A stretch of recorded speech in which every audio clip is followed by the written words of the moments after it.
മക്കളെ, ജെറുസലം വചന കൂടാരത്തിൽ നിന്നും 3 മിനിറ്റ് പ്രാർത്ഥനയ്ക്കായി അനേക മക്കൾ ഒരുങ്ങി നിൽക്കുന്നത് ഞാൻ കാണുന്നുണ്ട്. നിങ്ങളുടെ പ്രാർത്ഥനാ നിയോഗങ്ങൾ ഇന്ന് കേൾക്കുന്ന വചനത്തിലേക്ക്, വചനമാകുന്ന യേശുവിലേക്ക് സമർപ്പിക്കുകയാണ്. മകളെ, നമ്മൾ ഇങ്ങനെ പ്രാർത്ഥിക്കണം: ദൈവമേ, എന്നോട് സംസാരിക്കണമേ. കർത്താവേ, എന്റെ ആത്മാവിനോട് സംസാരിക്കണമേ. ഈ വചനം എന്നോട് എന്താണ് സംസാരിക്കുന്നത്?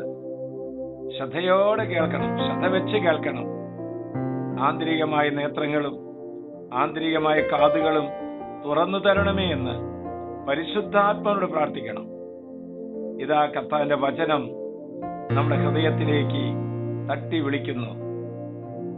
1 പത്രോസ് 3:9. തിന്മയ്ക്ക് തിന്മയോ നിന്ദനത്തിന് നിന്ദനമോ പകരം കൊടുക്കാതെ അനുഗ്രഹിക്കുവിൻ. അനുഗ്രഹം അവകാശമാക്കുന്നതിന് വേണ്ടി വിളിക്കപ്പെട്ടിരിക്കുന്നവരാണല്ലോ നമ്മൾ.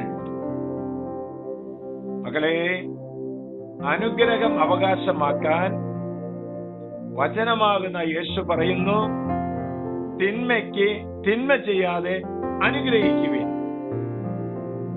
നിന്ദനത്തിന്, പരിഹാസത്തിന്, പുച്ഛത്തിന് പ്രതികാരം ചെയ്യാതെ ക്ഷമിച്ച് അനുഗ്രഹിച്ച് നന്മ ചെയ്ത് പ്രാർത്ഥിക്കുവിൻ. നീ അനുഗ്രഹം പ്രാപിക്കും. നമ്മുടെ തീരുമാനങ്ങളും പ്രവൃത്തികളും വാക്കുകളും മറ്റുള്ളവർക്ക് വേദനയാണെന്നറിഞ്ഞാൽ, ഒരു പുനർവിചിന്തനത്തിന് തയ്യാറായാൽ, ക്ഷമിക്കുവാൻ തയ്യാറായാൽ, ക്ഷമ ചോദിക്കാൻ തയ്യാറായാൽ, നമ്മൾ അനുഗ്രഹം അവകാശമാക്കുകയാണ്.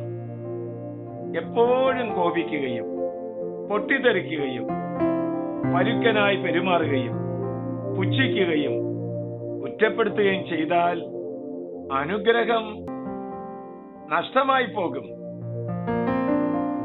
പലയിടങ്ങളിലെ അസ്ഥികളെ തകർക്കുന്ന ആക്രമണം ഉണ്ടായാലും, സകല വഴികളും അടച്ചു കളഞ്ഞാലും, തിന്മയും പരിഹാസവും നമ്മുടെ നാവിൽ നിന്ന് ഉണ്ടാകാതിരുന്നാൽ നീ ഒരു അനുഗ്രഹ കാരണമായി മാറും. കുരിശിലെ ഒരു കള്ളന് തൊട്ടടുത്തുണ്ടായിട്ടും രക്ഷ സ്വന്തമാക്കാൻ കഴിഞ്ഞില്ല എന്ന കാര്യം മറക്കരുത്. ദൈവം അറിയാതെ ഒരു തിന്മയും നമ്മുടെ പക്കലേക്ക് കടന്നു വരികയില്ല. ഒരു വേദനയും നമ്മിലേക്ക് കടന്നു വരികയില്ല. ഒരു നിന്ദനവും നമ്മുടെ പക്കലേക്ക് കടന്നു വരികയില്ല. അടഞ്ഞ വാതിൽ തുറക്കാൻ, ശാപങ്ങൾ അനുഗ്രഹമാകാൻ, പ്രതികാരങ്ങൾ അഭിഷേകമായി തീരാൻ അനുഗ്രഹിച്ചു പ്രാർത്ഥിക്കുക.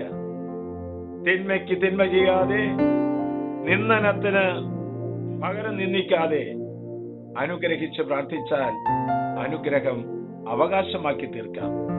ആശ്വാസപ്രദമായ രാത്രി, പ്രതീക്ഷാ നിർഭരമായ പ്രഭാതം, സൽപ്രവർത്തികൾ നിറഞ്ഞ ദിവസം നൽകി ദൈവം നമ്മെ അനുഗ്രഹിക്കട്ടെ. ഇന്ന് പ്രഭാതം മുതൽ പ്രദോഷം വരെ നിങ്ങൾ അയച്ചുകൊണ്ടിരുന്ന ഓരോ പ്രാർത്ഥനാ നിയോഗങ്ങളും യേശുവിന്റെ തിരുഹൃദയത്തിലേക്ക് സമർപ്പിക്കുന്നു. പ്രത്യേകമായി വിദ്യാർത്ഥികൾ അയച്ചുകൊണ്ടിരിക്കുന്ന എല്ലാ പ്രാർത്ഥനാ നിയോഗങ്ങളെയും പരിശുദ്ധ കൈകളിലൂടെ നിത്യപിതാവിന് സമർപ്പണം ചെയ്ത് പ്രാർത്ഥിക്കുന്നു.